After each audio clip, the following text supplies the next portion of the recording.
یہ ایک سوال پیدا ہوتا ہے کہ رزق تو متعین ہے، وہ متعین کہاں ہے؟ لوح محفوظ میں اللہ نے کہا کہ کتاب و مبین میں کلیئر رجسٹر میں ہر چیز ہم نے لکھ دی ہے۔ اللہ کہتے ہیں کہ کوئی بھی مخلوق اس دنیا پر نہیں چلتی، لیکن یہ کہ اس کا رزق اللہ نے لکھا ہوا ہے کہاں؟ کتاب و مبین کلیئر رجسٹر میں۔ وہ کیا ہے؟ لوح محفوظ میں۔ لوح محفوظ کیا ہے؟ میکرو لیول کی تقدیر ہے۔ مائکرو اور میکرو کو سمجھ لیں۔ میکرو لیول کی تقدیر یعنی اللہ کا کامل علم۔ لوح محفوظ کیا ہے؟ اللہ کا کامل علم ہے۔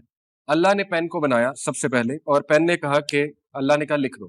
پین نے کہا کیا لکھوں میرے رب؟ اللہ نے کہا جو کچھ ہونے والا ہے A to Z، جب سے بگننگ ہے، بگننگ ٹل اینڈ لکھ دو۔ پین نے اللہ کے نالج کے بیسس پہ لکھ دیا۔ لوح محفوظ جو کہ کتاب و مبین ہے یا ام الکتاب ہے یا اسے بہت سے اس کے نام ہے، تو وہاں پر یہ بھی لکھا ہوا ہے کہ اس بندے کی مائکرو تقدیر جسے ہم کہتے ہیں، جو پہلے آسمان کے لیول پہ فرشتے بیٹھے ہیں وہ لکھتے ہیں۔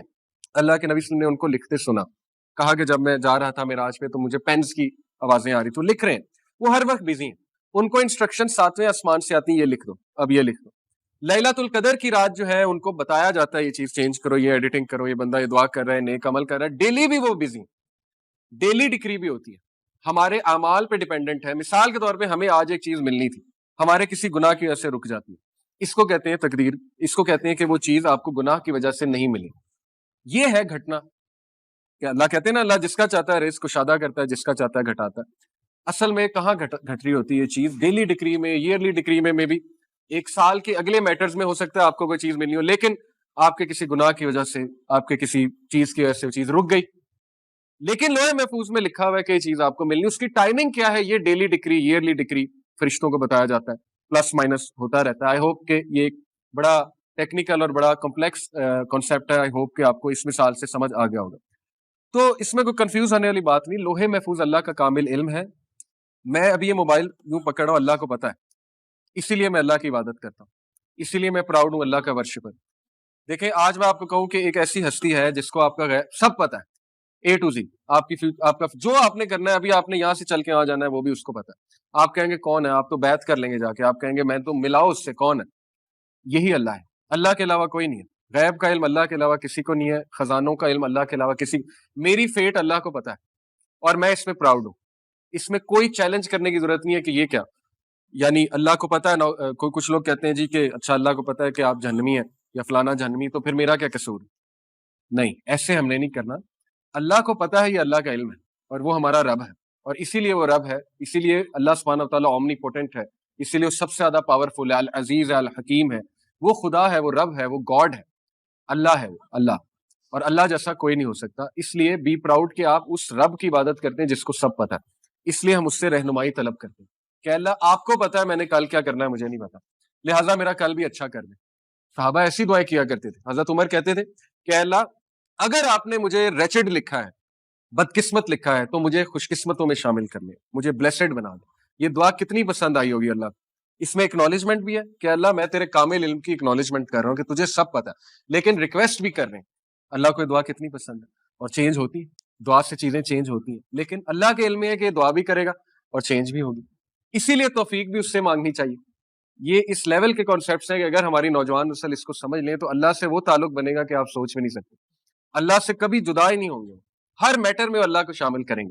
جتنا آپ اللہ کو جانیں گے، آپ کا اللہ سے تعلق خوبصورت سے خوبصورت ہوتا جائے گا۔ تو ہم توفیق بھی اللہ سے مانگتے ہیں کہ اللہ یہ بھی آپ کو پتا ہے کہ توفیق مجھے کتنی ہوگی، اس لیے مجھے زیادہ توفیق دے دیں، میں دعا کروں، مجھے ہاتھ اٹھانے کی توفیق دے دیں۔ ہر چیز ہم اللہ سے مانگتے ہیں، ہر چیز۔ اور دیکھیں کنفیوز ہونے کی کوئی ضرورت نہیں ہے، سمپل۔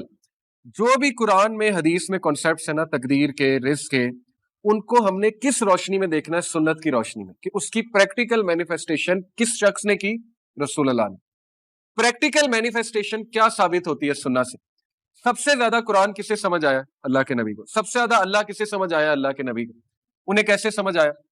انہیں بھی پتا تھا رزق پری ڈیسٹنڈ ہے، پتا تھی یہ بات، انہیں بالکل پتا تھی، لیکن ان کا عمل کیا بتاتا ہے؟ ہجرت جب کی، ہر طریقہ اپنایا کہ نہیں اپنایا؟ راستہ ریسرچ کیا کون سا اچھا ہے؟ بالکل ریسرچ کی۔ بیک اپ پہ حضرت علی کو بیڈ پہ سلایا، بالکل سلایا، وہ طریقہ بھی اختیار کیا۔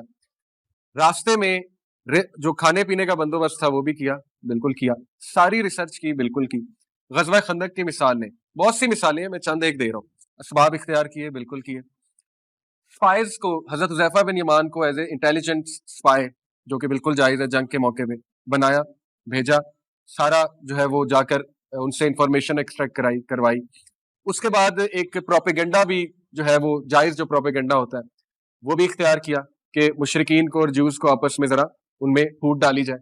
وہ بھی آپ کو واقعہ یاد ہوگا، ایک صحابی کو بھیجا، اس نے جا کے، ان صحابی نے جا کے قریش کو کوئی بات کی، جیوز کو کوئی بات کی، جائز ہے جنگ میں، اور اس کو پروپیگنڈا کہتے ہیں، جائز پروپیگنڈا، وہ بھی اختیار کیا. دعائیں بھی کی رو رو کے، بہت دعائیں کی، ڈیلی جاگ کے دعائیں کرتے تھے. اینڈ میں وکٹری مسلمانوں کو ملی، جبکہ اللہ نے یہ کہا ہوا ہے، سورہ فتح کی غالباً آیا ہے کہ کتب اللہ لأغلبن انا ورسلی، اللہ نے لکھ دیا کہ اللہ اور اس کا رسول غالب ہوں گے. اللہ نے تو بتا دیا پروفٹ کو کہ آپ نے غالب ہونا ہی ہونا ہے، فتح مکہ آپ ہی کی ہے.